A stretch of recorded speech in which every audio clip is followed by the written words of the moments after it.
So basically Bharat का संविधान किस तरीके से तैयार होता है, इसको जो है हम लोग क्या करते हैं, अच्छे से समझते हैं।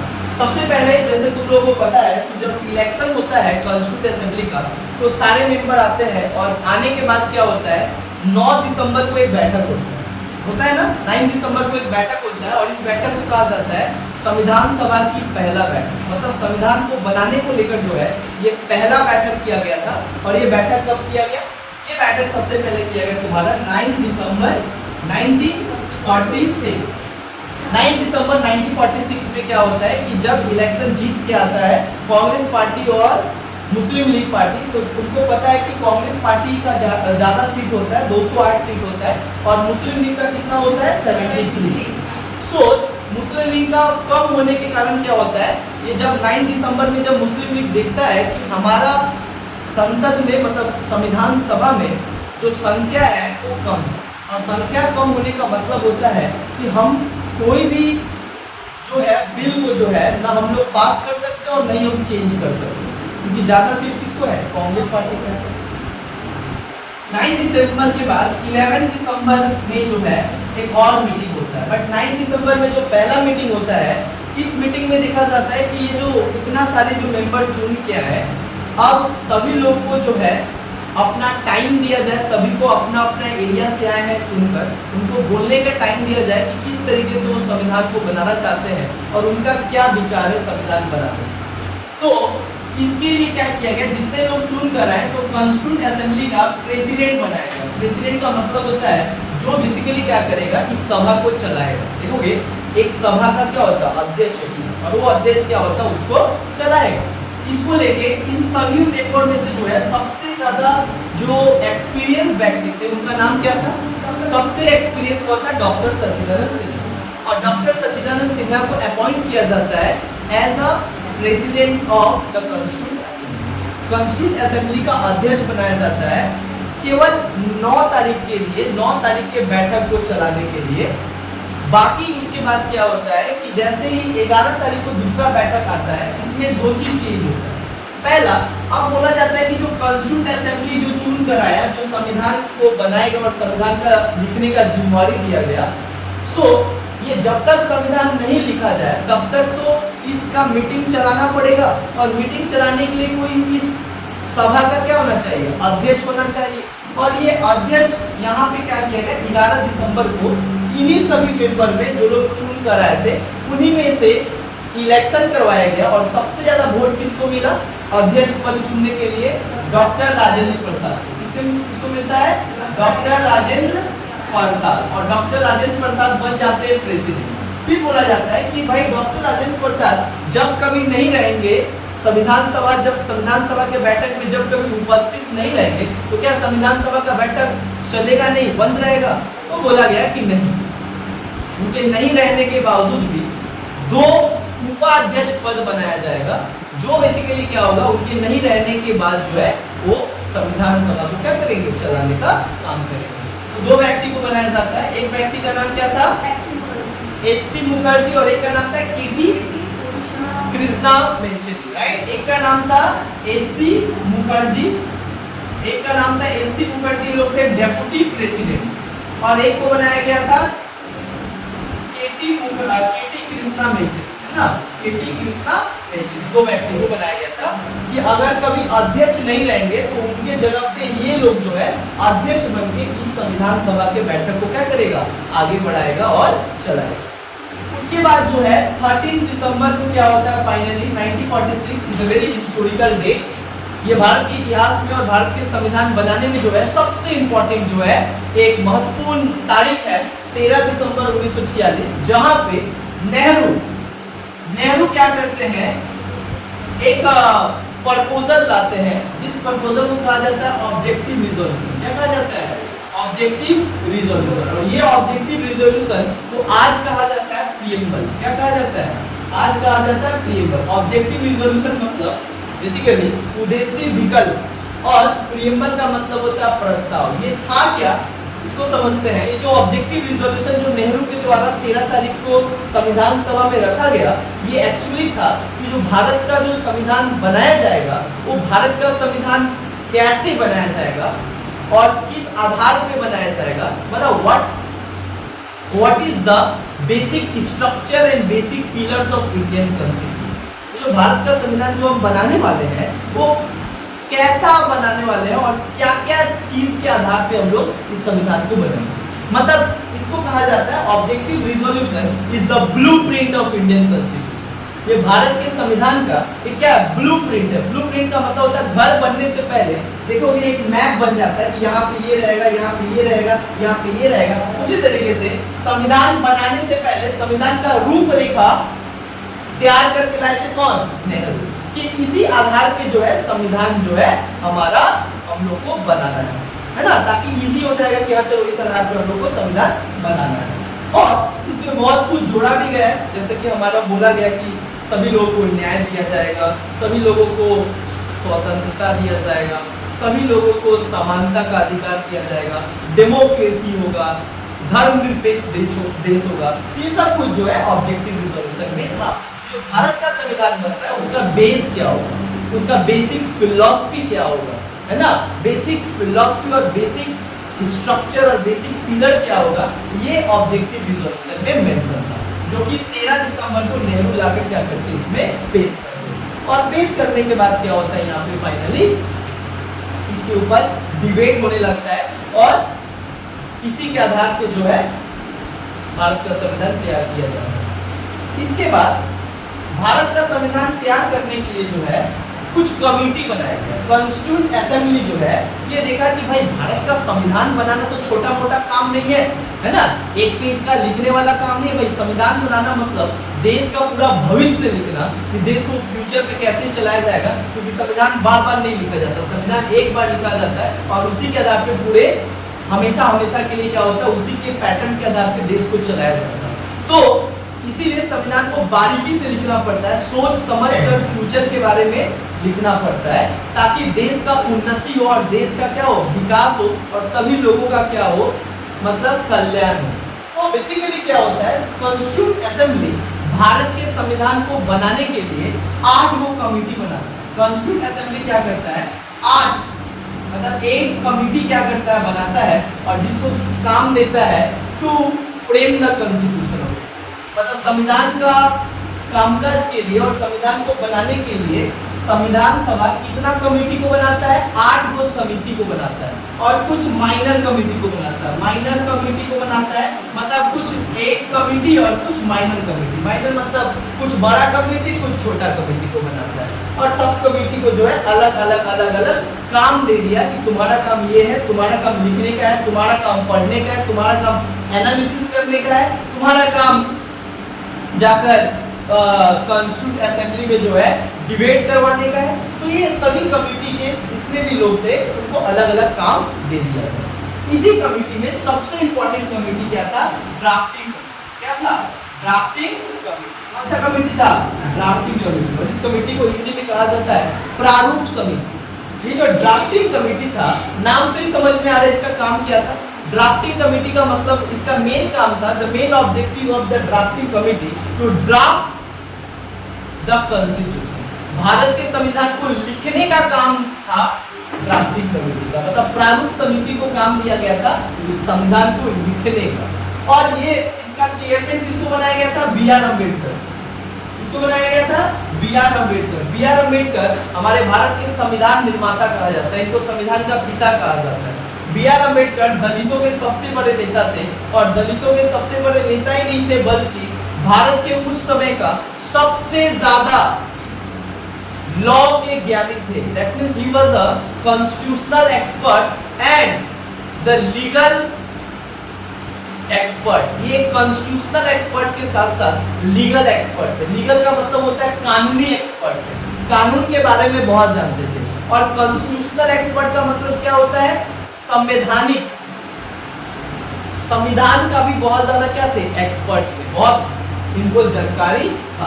यही बी आर अम्बेडकर को काम दिया गया इनके नेतृत्व में। He is the chairman of drafting committee. ये ड्राफ्टिंग कमेटी जो था, ये प्रारूप समिति, ये उसका क्या थे, चेयरमैन थे। चेयरमैन कहने का मतलब क्या होता है, चेयरमैन कहने का मतलब होता है यहाँ पे तुम्हारा अध्यक्ष थे। इनके अंदर जो है 7 मेंबर थे, मतलब ड्राफ्टिंग कमेटी के अंदर 7 मेंबर थे और इसका चेयरमैन कौन थे? B R Ambedkar. 7 मेंबर में 2-3 मेंबर का नाम बता रहे, के एम मुंशी ड्राफ्टिंग कमेटी का मेंबर थे। एक और व्यक्ति का नाम है सर अल्लादी कृष्ण स्वामी अयंगर। सर अल्लादी कृष्ण स्वामी अयंगर ये भी प्रारूप समिति के अध्यक्ष थे और ऐसे करके 7 सदस्य थे और इन सभी का नेतृत्व कौन कर रहा था? B R Ambedkar. और बी आर अम्बेडकर जो है इस ड्राफ्टिंग कमेटी को अध्यक्ष थे और इन्होंने ही भारत के संविधान को बेसिकली क्या किया? लिखने का काम किया। इसीलिए बी आर अम्बेडकर को भारत के संविधान का पिता कहा जाता है। He is considered as the father of the Indian Constitution. इनको कहा जाता है he is the chief architect of Indian Constitution. इनको ही कहा जाता है he is modern मन्नू। इनको आधुनिक मनु का नाम से इनको जाना जाता है। यही व्यक्ति थे जिन्होंने भारत के संविधान को लिखा। अगर ये नहीं रहते तो भारत के संविधान को नहीं लिखा जा पाता। अब आगे जो है ये बेसिकली लिखने का काम करते हैं और जो 13 तारीख है ऐसे सेशन चलते चलते टोटल जो है लास्ट सेशन कब चलता है? 24 जनवरी 1950। जो 1946 में स्टार्ट होता है वो लास्ट कब तक चलता है? 1950। 24 जनवरी 1950 ये 11वां सेशन था। ये कितना सेशन था? 11वां सेशन, मतलब 11वां बैठक था संविधान सभा का और ये सबसे अंतिम बैठक था जहां पे 24 जनवरी 1950 को जो है ये बेसिकली हमारा 11वां सेशन था जिस दिन हम लोग 26 नवंबर 1949 this is the last session, 11वां सेशन था जिस दिन बेसिकली क्या हुआ था? हम भारत के संविधान को बना चुके थे। मतलब हमारा भारत का संविधान 26 नवंबर 1949 को ही बन के तैयार हो गया। ध्यान से सुनोगे, एग्जाम में आता है 26 नवंबर 1949 को भारत का संविधान बनकर तैयार हो जाता है। लेकिन भारत के संविधान को लागू कब किया जाता है? 26 जनवरी 1950। लेकिन जब नवंबर में बन गया था फिर भी हम लोग 2 महीना क्यों वेट किए? हमारा तो बन के तैयार हो गया था संविधान कब? That means the constitution of India actually ये बन के तैयार कब हो गया था? 1949 में, 26 नवंबर 1949। और लागू कब होता है? 26 जनवरी 1950। बन के तैयार हो गया था, रखे थे और लाके कब लागू कर दिए? 1950 को। और इसी दिन माना जाता है कि भारत का संविधान लागू हुआ। तो जब 2 क्वेश्चन आएगा, संविधान बन के कब तैयार हो गया था? 26 नवंबर 1949। संविधान लागू कब हुआ था भारत का? ये हुआ था 26 जनवरी 1950। क्यों 2 महीना वेट किए थे? क्योंकि हम एक हिस्टोरिकल कारण था। हिस्टोरिकल कारण ये था कि हम लोग इतिहास में क्या किए थे? 1930 में एक बार रिपब्लिक डे मना चुके। 1930 में एक बार रिपब्लिक डे मना चुके थे। मनोहर, उस समय मनोहर क्या नाम है, मोतीलाल नेहरू, जवाहरलाल नेहरू के पिता थे और भी उस समय के जो गद्दावर नेता थे वो अंग्रेजों के साथ क्या करते थे? अंग्रेजों से डिमांड करते थे पूर्ण स्वराज का, कि हमें पूर्ण स्वतंत्रता करो। और उन लोग नहीं स्वतंत्र किया तो उसके बाद ये अपने आप को ही पूर्ण स्वतंत्र कर दिए और झंडा फहरा दिए और बोले आज से हम लोग आजाद है, तुम्हारे कानून को हम लोग नहीं मानेंगे। तो इसका मतलब एक बार हम लोग 26 जनवरी मना चुके थे, दोबारा हम लोग 26 जनवरी 2 बार किसी देश का रिपब्लिक डे नहीं होता है। तो इसीलिए हम लोग 26 नवंबर बन के तैयार हो जाने के बावजूद भी हम लोग 2 महीना वेट किए और 26 जनवरी आने का वेट किए। और जिस दिन 26 जनवरी आया उस दिन हम लोग फाइनली अपने संविधान को क्या करते हैं? इनेक्ट कर देते। इनेक्ट का मतलब होता है लागू कर देते हैं। हमारा संविधान का इनेक्टमेंट कब हुआ? इनेक्टमेंट का मतलब होता है लागू होना। लागू कब होता है? 26 जनवरी 1950। और जिस दिन 26 जनवरी 1950 को लागू करते हैं, जिस दिन 26 जनवरी 1950 ईस्वी को लागू करते हैं उसी दिन को हम लोग कहा जाता है रिपब्लिक डे। इसी दिन को क्या कहा जाता है? Republic day. तो गणतंत्र दिवस 26 जनवरी को ही क्यों मनाया जाता है? क्योंकि 26 जनवरी को हमारा भारत का संविधान लागू हुआ। याद रखना, why we celebrate Republic Day? Because why only we celebrate 26 January as a Republic Day? Because 26 January is a very significant event in Indian history. Bharat के इतिहास का सबसे मतलब क्या बोलेंगे, एक महत्वपूर्ण डेट है जिस दिन हम लोग क्या, हमारा भारत का संविधान लागू हुआ था। और दूसरा 26 जनवरी को ही हमारा भारत के पहला राष्ट्रपति का चुनाव होता है। Doctor Rajendra Prasad become the first president of India. और भारत के पहले राष्ट्रपति भी 26 जनवरी को बनाया जाता है। और यही कारण राष्ट्र के प्रधान और गणतंत्र और हमारा भारत का संविधान लागू होने के कारण हम लोग रिपब्लिक डे मनाते हैं। रिपब्लिक डे क्यों मनाते हैं समझ में आया? हाँ, दो कारण से मनाते हैं। उस दिन हमारा संविधान लागू हुआ था और उसी दिन हमारा देश का पहला राष्ट्रपति चुना गया था और हम लोग बनाए। समझ में आया? इस तरीके से क्या होता है कि हमारा फाइनली संविधान लागू होता है। लेकिन अब समझो कि जो भारत का जो संविधान था, ये जो भारत का संविधान था, इसको बनाने में जो है बेसिकली 2 साल 11 महीना 18 दिन लग गए। भारत के संविधान को बनाने में 2 साल 11 महीना 18 दिन लगा। भारत का संविधान बनाने में लगभग 3 साल लग गया और इसका पूरा एग्जैक्ट डेट क्या है? 2 साल 11 महीना 18 दिन। 2 साल मतलब 2 ईयर, 11 मंथ और डे कितना? 18 दिन भारत का संविधान बनाने में लग गया। राइट, भारत का संविधान जो है दुनिया के 60 देशों के संविधानों से पढ़ के बनाया गया। भारत का संविधान ऐसे ही नहीं बना। क्यों इतना समय लग गया? क्योंकि दुनिया के 60 देशों से भी ज्यादा देश के संविधान को पढ़ा गया भारत के संविधान को लिखने के लिए। और इसमें सबसे बड़ा जो रोल है डॉक्टर बी.आर. अम्बेडकर, क्योंकि उनको ही लिखने का क्या दिया गया था? रिस्पॉन्सिबिलिटी दिया गया। हाँ, इतना ही नहीं, भारत के संविधान को बनाने में 64 लाख रुपया से ज्यादा खर्चा हुआ। भारत के संविधान को बनाने में 64 लाख रुपया से ज्यादा खर्चा हुआ। इसी के बाद पे जो है पाकिस्तान हंसता है और कहता है कि जो देश के लोग अपना संविधान 3 साल में बनाएंगे उनसे और क्या ज्यादा एक्सपेक्टेशन रख सकते हैं।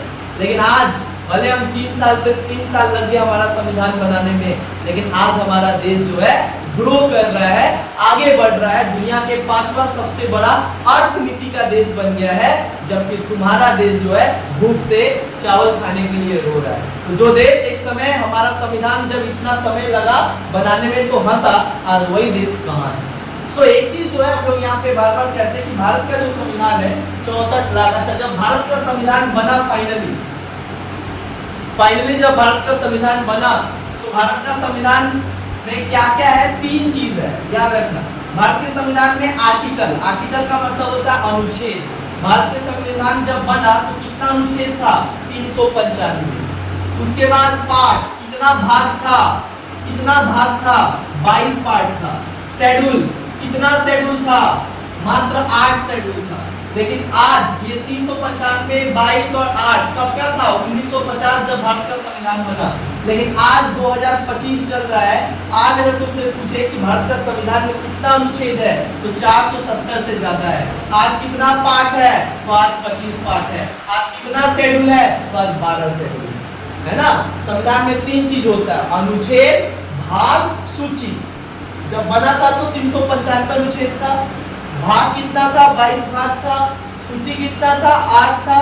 आज 2025 में कितना आर्टिकल है? अनुच्छेद कितना है? 470। भाग कितना है? 25। शेड्यूल कितना है? 12। तो इस तरीके से हम लोग देखते हैं। और ये भारत का जो संविधान जो बन के तैयार हुआ, ये दुनिया का सबसे longest constitution. India's constitution is the longest constitution in the world. दुनिया में भारत के संविधान, मतलब भारत का संविधान जितना बड़ा है उतना बड़ा संविधान आज तक पूरी दुनिया में किसी का नहीं। और भारत का संविधान जो है इसको कहा जाता है longest constitution in the world. क्या कहा जाता है? लॉन्गेस्ट कॉन्स्टिट्यूशन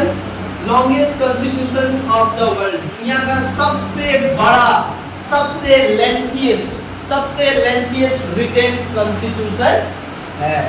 भारत का संविधान जो है दुनिया का सबसे लंबा और सबसे ज्यादा डिटेल में लिखा जाने वाला संविधान है। यहाँ पे हम लोग को समझ में आया कि हमारा संविधान किस तरीके से लिखा गया। भारत का जो संविधान बेसिकली लिखा गया, तो भारत के संविधान जो लिखा गया, भारत के संविधान में एक सबसे बड़ा व्यक्ति का रोल था। मतलब भारत के संविधान को लिखने टाइम जिस व्यक्ति ने सबसे ज्यादा हेल्प किया उस व्यक्ति का नाम था बी.एन. राव। क्या नाम था? बी.एन. राव। अब बी.एन. राव कौन था? B N. Rao basically chief adviser, इसको बोलता है इसको हम लोग बोलते हैं कॉन्स्टिट्यूशनल एडवाइजर। क्या कहा जाता है? कॉन्स्टिट्यूशनल एडवाइजर, जो बेसिकली संविधान सलाहकार था, जिसका काम क्या था? संवैधानिक मामलों में भारत के जो संविधान सभा के लोग हैं उनको क्या करना, संवैधानिक सलाह देना। सलाह देने का मतलब होता है संविधान को कैसे बनाया, ये रखना, ये करना ठीक है कि नहीं, ये सब चीज के ऊपर जो है संवैधानिक सलाह कौन देता था, बी.एन. राव। इतना ही नहीं, जब भारत का संविधान बन रहा था तो उसी के बीच में जो है, उसी के बीच में 15 अगस्त 1947 में क्या होता है, independence act, India independence act, India independence act 1947 के तहत भारत को फ्रीडम मिलता है। बट भारत का संविधान बनते टाइम ही भारत को क्या मिल गया, आजादी मिल गया, भारत आजाद हो गया। इसीलिए हम लोग इंडिपेंडेंस डे कब मनाते हैं, 15 तारीख को मनाते हैं, और रिपब्लिक डे कब मनाते हैं, 26 जनवरी को मनाते हैं। अब समझ में आया रिपब्लिक डे क्यों मनाते हैं और इंडिपेंडेंस डे क्यों मनाते हैं, इस दिन हम आजाद हुए। लेकिन हमारा भारत का संविधान लागू कब हुआ था, 26 जनवरी को। सो हम इंडियन इंडिपेंडेंस एक्ट के तहत जो है हमें अंग्रेजों से आजादी मिली, और इसी टाइम पे जो है भारत के पहला प्रधानमंत्री बनते हैं इंटीरियम prime minister Nehru, Pandit Nehru become the first prime minister of India. 1947 में जब भारत आजाद होता है तो भारत के पहले प्रधानमंत्री बनते हैं नेहरू। उसके साथ साथ जो है 24 जुलाई 1947, 24 जुलाई 1947 में हमारा क्या होता है, नेशनल फ्लैग। उन लोगों को पता है हमारा जो नेशनल फ्लैग झंडा है ना, तिरंगा है, उसको हम लोग क्या करते हैं, एक्सेप्ट करते हैं। एक्सेप्ट करते हैं मतलब आज जो झंडा देख रहे हो ये कब एक्सेप्ट किया गया था, 24 जुलाई 1947। 24 जुलाई 1947 में हम अपने राष्ट्रीय ध्वज को जो है क्या किए थे, एक्सेप्ट, स्वीकार किए थे कि भारत का राष्ट्रीय ध्वज यही होगा। इसके बाद 24 जनवरी 1950 ईस्वी को क्या किए थे, भारत अपना नेशनल एंथम, नेशनल एंथम मतलब समझ में आता है जन गण मन, जो रविंद्रनाथ के द्वारा लिखा गया था, उसको भारत का राष्ट्रीय गान का क्या मिलता है, स्टैंड मिलता है। राष्ट्रीय गान हमारा कब स्वीकार होता है, 24 जनवरी 1950। हमारा राष्ट्रीय गान क्या है, जन गण मन। कितना सेकंड का है, 52 सेकंड का है, राइट। और यहाँ पे जन गण मन, ये जितना जो 4 वर्ड है ये सबसे इंपॉर्टेंट वर्ड है, और ये भारत का राष्ट्रगान के रूप में, राष्ट्र चिन्ह के रूप में जो है इसको माना गया। और इसी दिन 24 जनवरी 1950 को ही क्या हुआ, 24 जनवरी को नेशनल सॉन्ग एक्सेप्ट किए। और नेशनल सॉन्ग हम लोग क्या एक्सेप्ट किए, हम लोग नेशनल सॉन्ग किए वंदे मातरम, राइट। और Vande Mataram was written by Bankim Chandra Chattopadhyay 1872, 1872 में बंकिम चंद्र चट्टोपाध्याय के द्वारा लिखा गया, जो हमारा राष्ट्रीय गीत है, हमारा राष्ट्रीय गीत वंदे मातरम है, और जिसको भारत ने क्या किया, 24 जनवरी 1950 ईस्वी को अपनाया। और इस तरीके से हमारा जो है भारत का संविधान बनकर तैयार होता है ना। तो इस तरीके से हम लोग देखें कि भारत का संविधान जो है सबसे बड़ा रिटेन कॉन्स्टिट्यूशन के रूप में जो है बनकर उभरा। यहाँ पे हम लोग संविधान के बारे में पढ़े। अब जो है हम लोग पढ़ने जा रहे हैं संविधान की कुछ फीचर्स। यहाँ तक समझ में है कि नहीं, ध्यान दो, क्लियर हुआ। अब जो है हम लोग बेसिकली क्या करते हैं, संविधान के फीचर्स को समझने की कोशिश करते हैं कि जो भारत का संविधान है उसका सबसे इंपॉर्टेंट फीचर्स क्या है, मतलब what were the important features of the constitution. Bharat का जो संविधान है उसका सबसे इंपॉर्टेंट फीचर्स क्या है, देखो सबसे पहले बात किया जाता है features, features of Indian constitution, features of Indian constitution. तो जो भारत का संविधान जो बनाया गया इसका सबसे इंपॉर्टेंट फीचर्स क्या है, देखो भारत के संविधान का बहुत सारा क्या है features, right. There are many characteristics of Indian constitution. Bharat का संविधान इतना अनमोल और इतना दुनिया का सबसे बड़ा लिखित संविधान है, और इसका बहुत सारा क्या है फीचर्स पाया जाता है। एक एक करके पढ़ते हैं। सबसे पहला जो फीचर्स है भारत के संविधान का, राइट, भारत के संविधान का सबसे जो इंपॉर्टेंट फीचर्स है उसको हम लोग कहा जाता है लॉन्गेस्ट या लेंथीएस्ट रिटेन कॉन्स्टिट्यूशन। क्या है, लॉन्गेस्ट रिटेन कॉन्स्टिट्यूशन। भारत के संविधान का मुख्य विशेषता क्या है, मुख्य विशेषता यही है कि जो भारत का संविधान है वो दुनिया का सबसे विस्तृत संविधान है। भारत के संविधान में इतना जो आर्टिकल पाया जाता है, राइट, इतना जो पार्ट पाया जाता है, इतना जो शेड्यूल पाया जाता है, दुनिया के किसी भी संविधान में इतना अनुच्छेद, इतना भाग, इतना सूची नहीं पाया जाता है। और यही कारण कहा जाता है कि भारत का संविधान दुनिया का सबसे क्या है, लॉन्गेस्ट रिटेन मतलब लिखित संविधान है। ये इतना लिखित, इतना बड़ा संविधान कैसे हो गया भारत का? बड़ा होने के पीछे एक कारण है कि कंट्री भी तो बड़ा है ना। इंडिया का जो ज्योग्राफिकल साइज है, the territory of India was too large. Bharat का जो एरिया है वो बहुत बड़ा है। तो बड़ा एरिया के कारण क्या होता है, ज्यादा जनसंख्या भी है। तो ज्यादा जनसंख्या और उसके साथ साथ क्या है, भारत में बहुत सारा class, caste, religion, multi diverse culture है। और यही कारण है, ये मल्टी डाइवर्स सोसाइटी को चलाने के लिए मल्टी डाइवर्स और बहुत अलग अलग कानून की जरूरत था। और वो सारे कानून को लिखने में हमारा भारत का संविधान काफी लंबा हो गया। दूसरा, यहाँ पे मल्टीपल लैंग्वेज है, मल्टीपल रिलीजियन है, मल्टीपल कास्ट है, मल्टीपल कल्चर है, और इतना सारा जो विविधता है, डाइवर्सिटी है। यही कारण है कि भारत के संविधान को, भारत का संविधान जो है काफी बड़ा हो गया। तो पहला फीचर्स क्या है, लॉन्गेस्ट रिटेन कॉन्स्टिट्यूशन। भारत के संविधान में कितना आर्टिकल है? भारत का जब संविधान बना तो 395 आर्टिकल था। दूसरा, पार्ट कितना था? पार्ट तुम्हारा 22 पार्ट था। शेड्यूल कितना था? 8 था। और इतना आर्टिकल, इतना पार्ट दुनिया के किसी भी संविधान में नहीं पाया जाता। इवन अमेरिका में तो आर्टिकल 8 को है। हम लोग बनाए कितना? 395। हाँ वही ना, भारत का संविधान कितना बड़ा है ना। अमेरिका का संविधान तो हमारे एकदम छोटा, चींटी की जैसा दिखाई देता है। समझ आ रहा है? अच्छा, दूसरा लॉन्गेस्ट रिटेन कॉन्स्टिट्यूशन समझ में आया। अच्छा, भारत का जो लॉन्गेस्ट रिटेन कॉन्स्टिट्यूशन है, उसके साथ साथ भारत का संविधान का दूसरा सबसे बड़ा फीचर्स क्या था? दूसरा भारत के संविधान का सबसे बड़ा फीचर्स है कि भारत का जो संविधान है फ्लेक्सिबल और रिजिड कॉन्स्टिट्यूशन, मतलब पार्टली फ्लेक्सिबल, पार्टली रिजिड। इसको क्या कहा जाता है? पार्टली फ्लेक्सिबल और पार्टली रिजिड कॉन्स्टिट्यूशन। मतलब जो भारत का जो संविधान है वो ना ही पूरा रूप से क्या है, ना ही ज्यादा कठोर है। फ्लेक्सिबल का मतलब क्या होता है? फ्लेक्सिबल का मतलब होता है ज्यादा कठोर नहीं होना। मतलब नहीं ज्यादा, भारत का संविधान क्या है, कठोर है। और रिजिड कॉन्स्टिट्यूशन मतलब क्या होता है, नहीं ज्यादा भारत का संविधान क्या है, रिजिड मतलब ज्यादा ना, ज्यादा कठोर भी नहीं है और ज्यादा क्या है, लचीला भी नहीं है।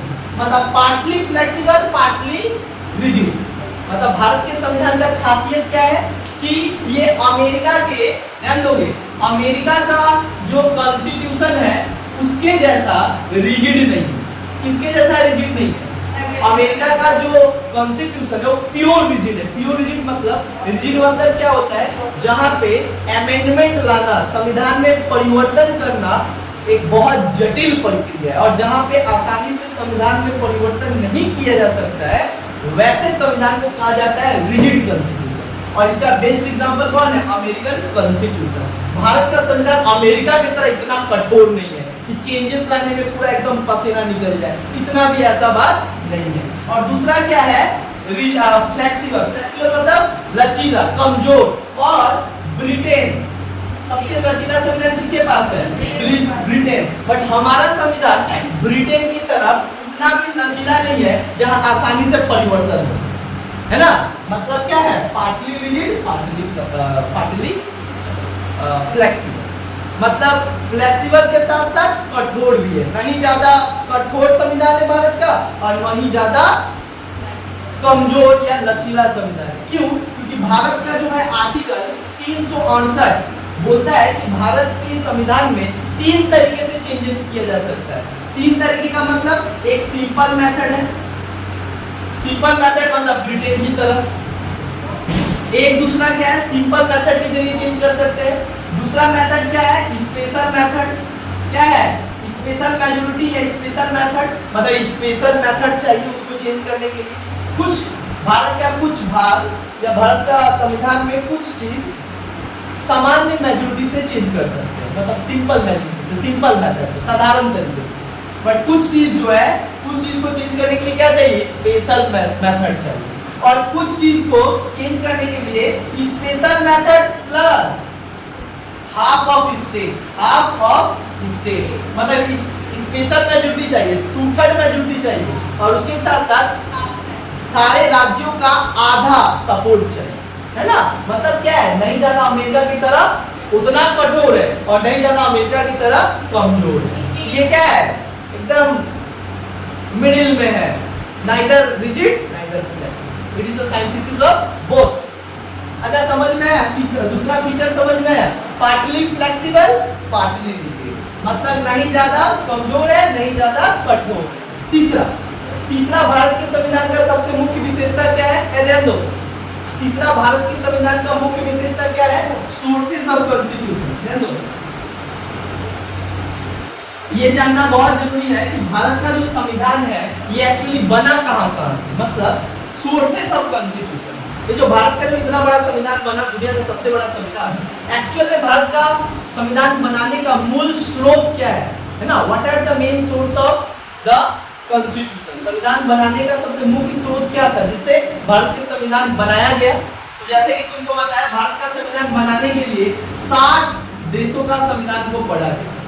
भारत का संविधान, केवल भारत का संविधान लिखने के लिए दुनिया के 60 से भी ज्यादा देशों का संविधान पढ़ना पड़ा, और उसके पढ़कर, ऐसा नहीं कि वो पढ़कर वही छाप दिए, नहीं, पढ़कर समझकर भारत के कल्चर और भारत के लोगों के आधार पे उसको लिखा गया।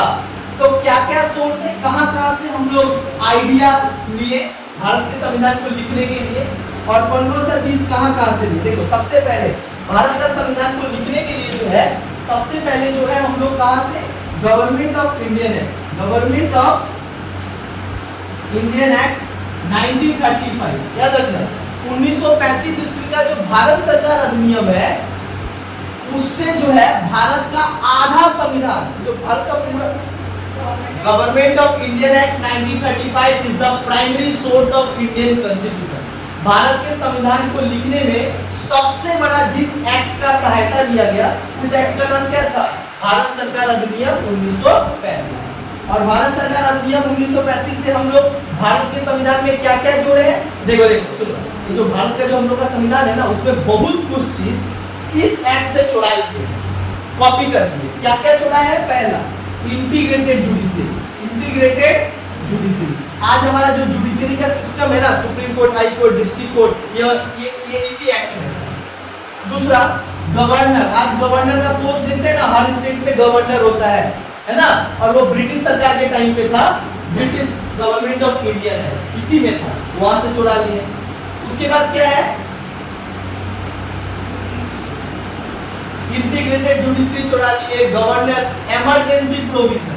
भारत में देखो, भारत के संविधान में कुछ इमरजेंसी प्रोविजन है। इमरजेंसी प्रोविजन मतलब क्या होता है, national emergency, state emergency, financial emergency.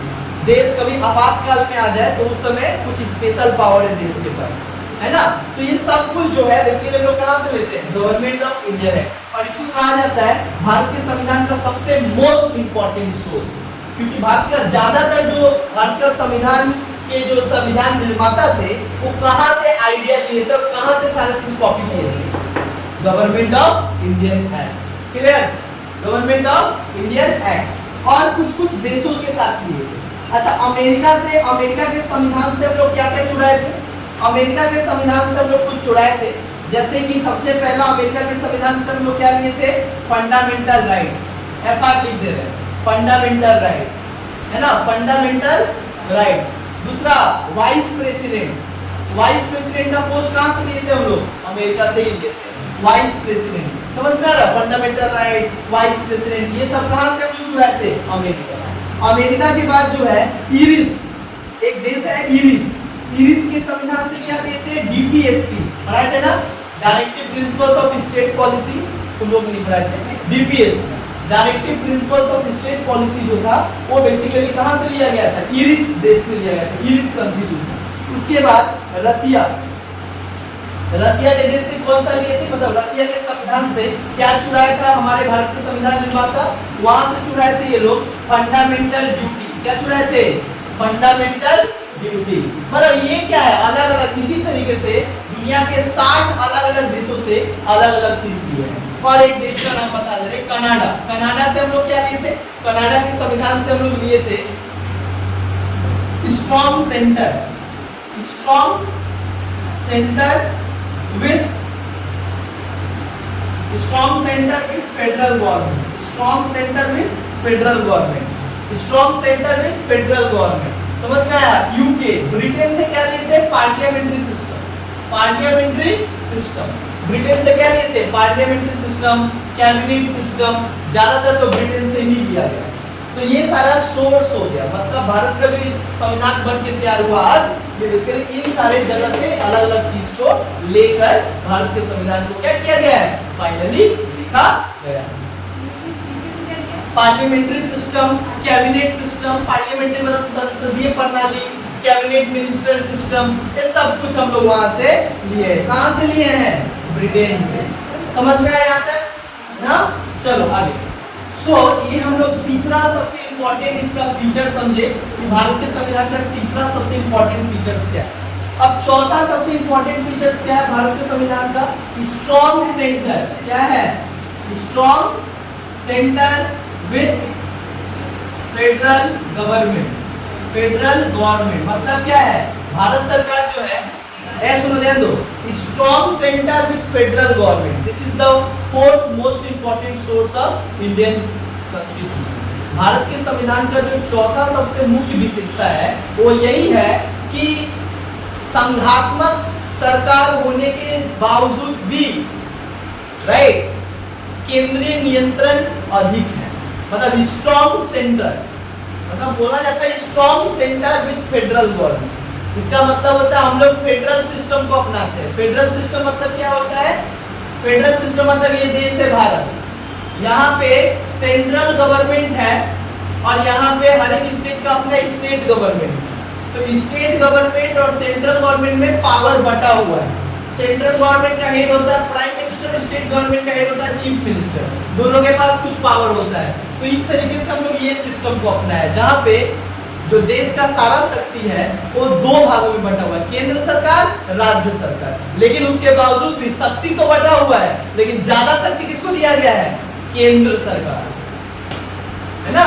केंद्र सरकार को ज्यादा शक्ति। इसलिए देखोगे कभी पश्चिम बंगाल में मुर्शिदाबाद में जब झमेला हो गया था, दंगा हो गया था, बहुत सारे लोगों को मारा जाने लगा था, तो उस टाइम पश्चिम बंगाल किसके अंदर में आता है? Chief minister Mamata Banerjee. लेकिन जब ममता बनर्जी वहां पे नहीं संभाल पाई थी तो डायरेक्ट सेंट्रल गवर्नमेंट क्या किया था? अपना फोर्स भेज दिया, सीआरपीएफ, है ना, एनआईए का टीम भेज दिया। क्या हो रहा है, कैसे हो रहा है?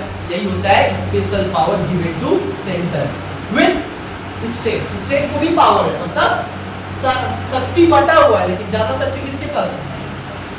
केंद्र सरकार। और ये सिस्टम हम कहां से लिए थे? कनाडा। ये जो strong centre with federal government, ये कहां से हम लोग लिए थे? कौन सा देश के संविधान से चुराए थे? कनाडा। और इसी सिस्टम को क्या कहते हैं? अलग लोग अलग अलग बात से कहते हैं। मतलब India is neither pure federal country neither pure unitary country, it is a synthesis of both. और इसको क्या कहा जाता है? कहा जाता है क्वाजी फेडरल। क्या कहा जाता है? Quasi federal. भारत का ये व्यवस्था कैसा है? नाइदर यूनिटरी, नहीं वो एकात्मक सरकार है और नहीं वो पूरा संघात्मक सरकार है। संघात्मक मतलब क्या होता है? पूरा शक्ति बटा हुआ है दो लोगों के बीच, है दो लोगों के बीच तो बटा हुआ है, लेकिन एक के पास थोड़ा ज्यादा पावर है ना। और एक कहता है एकात्मक, जिसमें एक ही के पास सब शक्ति है। बट भारत क्या है? मिडिल में आता है, जहाँ पे दोनों के पास भी शक्ति बटा हुआ है, लेकिन ज्यादा शक्ति किसके पास है? सेंटर के पास है। और इसी सिस्टम को क्या कहते हैं? Quasi federal. क्वाजी फेडरल का नाम किसने दिया? एक बहुत इंपॉर्टेंट पॉलिटिकल साइंटिस्ट है, इसका नाम क्या है? K C Wheare. क्या नाम है? K C Wheare. K C Wheare was a very important political scientist जिन्होंने भारत की सिस्टम को क्या नाम दिया? Quasi federal. क्या नाम दिया? Quasi federal. उसके बाद अलग अलग लोग भारत के सिस्टम को अलग अलग नाम से जाना जाता है। कोई इसको कहता है भारत को इसको क्या कहता है? Quasi federal. कोई बोलता है कोऑपरेटिव फेडरल। क्या कहता है? Cooperative federalism. कोऑपरेटिव फेडरलिज्म क्या कहता है? Cooperative federalism. कोऑपरेटिव फेडरलिज्म कौन करता है? इवार जेनिक्स, है ना, इवार जेनिक्स। सो अलग अलग लोग। एक व्यक्ति और है ग्रेनमाइल ऑस्टिन। ग्रेनमाइल ऑस्टिन बोल के कॉन्स्टिट्यूशनल एक्सपर्ट है। वो भारत को क्या कहता है? बोलता है ये बार्गेनिंग फेडरलिज्म। क्या है? बार्गेनिंग बार्गेनिंग फेडरलिज्म, मतलब भारत के सिस्टम को अलग अलग नाम से अलग अलग पॉलिटिकल साइंटिस्ट क्या करते हैं, उसको कहते हैं कि ये इस तरीके का है, इस तरीके का। यहाँ तक समझ में आया सोर्स कि भारत का क्या क्या फीचर्स है संविधान का। आगे भारत के संविधान का कुछ और भी इंपॉर्टेंट फीचर्स है। क्या इंपॉर्टेंट फीचर्स है भारत के संविधान का? सबसे इंपॉर्टेंट फीचर्स है सबसे इंपॉर्टेंट फीचर्स क्या है? Fundamental rights. क्या है? फंडामेंटल राइट्स, मतलब भारत का संविधान जो है अपने सारे नागरिकों को कुछ मौलिक अधिकार देता है। That means our Indian Constitution provided the fundamental rights to each and every peoples of India. Bharat के सारे लोगों को जो है कुछ मौलिक अधिकार देता है। मौलिक अधिकार का मतलब होता है सबसे बेसिक अधिकार देता है, जिसके कारण लोग अपने जीवन को अच्छे तरीके से जी पाए, किसी भी तरीके का उनका शोषण न हो। इसके लिए फंडामेंटल राइट्स देता है। भारत का संविधान कितने तरीके का फंडामेंटल राइट्स देता है? 6 तरीके का। ओरिजिनली कितना था? 7 तरीके का। अभी कितना है? 6। संविधान जब बना था तो कितना फंडामेंटल राइट्स था? 7। अभी कितना है एट प्रेजेंट? 6। अभी तुमसे पूछेंगे कि कितना है संविधान में मौलिक अधिकार, कितना है नागरिकों को, कितना मौलिक अधिकार दिया गया संविधान में? तो 6। लेकिन संविधान में ओरिजिनली कितना दिया गया था? 7। कौन सा हटा दिया गया? Right to property. कौन सा हटा दिया गया? राइट टू प्रॉपर्टी, संपत्ति रखने का अधिकार को हटा दिया गया बाद में। कौन कौन सा था फंडामेंटल राइट्स में? एक एक नाम बता दे रहे। एक का नाम था राइट टू इक्वालिटी। क्या नाम था? पहला कौन सा फंडामेंटल राइट दिया गया था? Right to equality. कौन सा संविधान है? Right to equality. दूसरा क्या दिया था? Right to freedom. दूसरा कौन सा राइट दिया नागरिकों को? Right to freedom. ये 14 से लेके 18, ये 18 से लेके 22, और उसके बाद right to freedom, right against exploitation. तीसरा राइट क्या है? राइट अगेंस्ट एक्सप्लॉइटेशन, मतलब शोषण के खिलाफ अधिकार। ये किसमें मेंशन है? Article 23 to article 24। उसके बाद क्या है? राइट टू रिलीजियस फ्रीडम, धार्मिक अधिकार भी देता है। भारत में जितने भी जो लोग हैं वो धर्म के मामला में स्वतंत्र है ना। आर्टिकल 25 टू आर्टिकल 28, मतलब अनुच्छेद 25 से लेकर अनुच्छेद 28 में भारत के सारे लोगों को धार्मिक अधिकार दिया गया। अपने गॉड, अपने पूजा पाठ करने का अधिकार दिया गया है, अपने धर्म को मानने का अधिकार दिया गया है। 5वां राइट कौन है? Right to religious freedom. 5वां राइट है right to cultural and educational freedom. Right to cultural and educational freedom, ये कहाँ पे है? Article 29 to 30। आर्टिकल 29 से लेकर 30 में किसके बारे में बताया गया है? Right to cultural and educational freedom. उसके बाद 6ठा राइट किसके बारे में बताया गया है? राइट टू प्रॉपर्टी, जो कि हटा दिया गया, पढ़ने से अब फायदा नहीं है। 6ठा राइट क्या है? उसको कहा जाता है right to constitutional remedy. Right to remedy क्या कहा जाता है? Right to remedy, REMEDIS, article 32। इसके तहत आर्टिकल 32 ये 6 अधिकार भारत के सारे नागरिक को दिए। लेकिन अफसोस की बात यह है कि भारत के नागरिक को पता ही नहीं। पढ़ेगा तब ना पता रहेगा कि हमारा संविधान में 6 तरीके का अधिकार दिया है, और ये 6 तरीके का अधिकार बहुत बहुत इंपॉर्टेंट है। These are the 6 very important fundamental rights to all the citizens, है ना। तो फंडामेंटल राइट समझ में आ गया। जो भारत का संविधान दिया गया है कितना पार्ट में दिया गया है? पार्ट 3। कौन सा पार्ट में दिया है? पार्ट 3। ये सब किसपे मेंशन है? पार्ट 3। समझ में आ रहा है कितने तरीके का अधिकार दिया है भारत का संविधान? 6 तरीके का। क्लियर हुआ फंडामेंटल राइट्स। आगे फंडामेंटल राइट्स के बाद भारत का संविधान का और सबसे इंपॉर्टेंट सोर्स क्या है? What is the important source? तो सबसे इंपॉर्टेंट सोर्स अब है फंडामेंटल। ये होने के बाद भारत का संविधान क्या करता है? कुछ डीपीएसपी भी देता है। भारत का इंपॉर्टेंट सोर्स क्या है? डीपीएसपी। डीपीएसपी का मतलब क्या होता है? स्टेट को कुछ गाइड दिया गया, स्टेट को कुछ डायरेक्टिव दिया गया है। इन फ्यूचर में इसके ऊपर कानून वगैरह बनाकर लोगों का कल्याण करने का काम के लिए बनाया गया। ये कहाँ पे है? Article 36 to article 51। कौन सा पार्ट में है? पार्ट 4 में ये मेंशन किया गया है। इसमें क्या बताया गया? स्टेट को ड्यूटी दिया गया कि एक स्टेट का क्या कर्तव्य होता है और वो किस तरीके से लोगों का विकास का काम करेगा। ये डीपीएसपी में मेंशन किया गया। इतना ही नहीं, आगे भारत का फंडामेंटल ड्यूटी मतलब भारत के नागरिकों को भी कुछ काम दिया गया है कि every citizen should perform some kind of role towards the nation. एक नागरिक का कर्तव्य होता है अपने देश के प्रति, एक नागरिक का कुछ भान होता है अपने देश के प्रति। उसको भी क्या करना पड़ता है, ये सारा करना पड़ता है। फंडामेंटल ड्यूटी कहाँ मेंशन किया गया, पार्ट 4A आर्टिकल कितना 51A, इसमें बताया गया कितना तरीके का फंडामेंटल ड्यूटी दिया गया नागरिकों को, कितना काम करना पड़ता है नागरिक को अपने देश के लिए, 11 काम करना पड़ता है। तो ये सारा कुछ जो है बेसिकली हमारा संविधान में क्या है, सबसे इम्पोर्टेंट सोर्स है। उसके बाद सबसे इम्पोर्टेंट सोर्स क्या है भारत के संविधान का, भारत के संविधान का सबसे इम्पोर्टेंट सोर्स क्या है, भारत का संविधान का सबसे इम्पोर्टेंट सोर्स है supremacy of constitution, supremacy of constitution या supremacy of constitution, yes supremacy of constitution. इसका मतलब होता है रूल ऑफ लॉ। भारत में जो है सबसे ज्यादा, कोई व्यक्ति बड़ा नहीं होता भारत में, समझ में आया, भारत में कोई व्यक्ति बड़ा नहीं होता है, भारत में सबसे बड़ा कौन है, संविधान। संविधान में जो कुछ भी लिखा गया है, बताया गया, उसी के अनुसार देश और सरकार को चलना पड़ेगा। Constitution is the guiding principle of, constitution provides the fundamental directives, fundamental governance, कैसे देश को चलाया जाएगा, इसका काम क्या होगा, ये सब कुछ किसमें लिखा गया होता है, संविधान। और संविधान का मतलब होता है संविधान में जो लिखा गया जो है rule of law and constitution is the supreme land of land, the supreme law of land. किसी भी देश का संविधान का जो कानून है और संविधान में जो लिखा गया है वही सबसे देश का क्या होता है, सबसे सर्वोच्च चीज होता है, उसके ऊपर कोई नहीं जा सकता, उसके अगेंस्ट कोई नहीं जा सकता है, जो कहा गया उसी के अनुसार काम करना पड़ेगा। तो इस तरीके से देखा जाता है these are the sources of Indian constitution.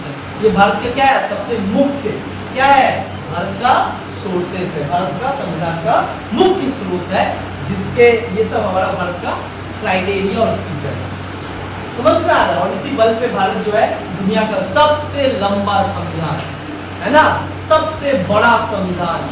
क्यों बड़ा, क्योंकि भारत के कल्चर डाइवर्सिटी भी ज्यादा है, इसीलिए भारत का संविधान, जो संविधान निर्माता थे वो हर चीज को क्या किए, अच्छे से एक्सप्लेन किए, जिससे संविधान बड़ा हो गया। क्लियर हुआ यहाँ पे सुप्रीमेसी ऑफ कॉन्स्टिट्यूशन। यहाँ पे जो है बेसिकली हम लोग का एक जो चीज यहाँ पे